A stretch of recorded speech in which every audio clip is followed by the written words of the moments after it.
Jimmy, you live, bro. Bro, so we jump into the proof part. To me, I like American light whiskeys.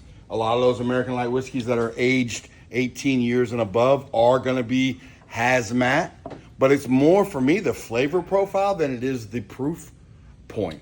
So with that being said, I don't really look at proof. I love George Stagg Jr., which is called Stagg now. It's always a high proofer, but I don't enjoy it. I don't think for the proof point. I think more it's about the flavor components. So again, I don't chase proof, although I don't mind it being 144, because guess what? That means I only got to take 2 sips or 3, 2 Glennies, small Glennies, and I'm feeling it, which is cool. Yeah. But what more importantly is, I think for me, is the experience of the flavor and the finish. And what about you, Richard? Because you got tons of flavor of every brand. So generally, I like whiskeys that have power, and generally a lot of that power comes from proof. That being said, I'm not just chasing proof.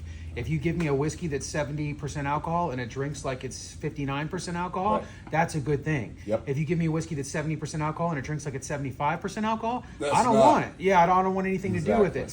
So it's a barometer for evaluating or seeing what you're getting into.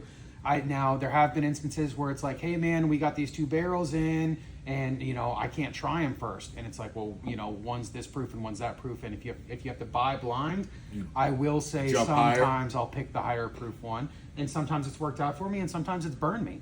I still probably lean to the higher proof. Maybe it's just the buck in me, wink buck. But Also, our palates are scorched, right? Yeah. So people that drink a lot, we got to understand that. So a higher proof is not going to affect us as much as somebody who's a virgin to it or who's new in the game. This is all kinds of words we're using. Well, I say virgin tongue, because it makes sense, because a palate that doesn't smoke cigars, that doesn't drink whiskey all the time, cannot appreciate a good strong whiskey. It's just facts. Keep it whiskey.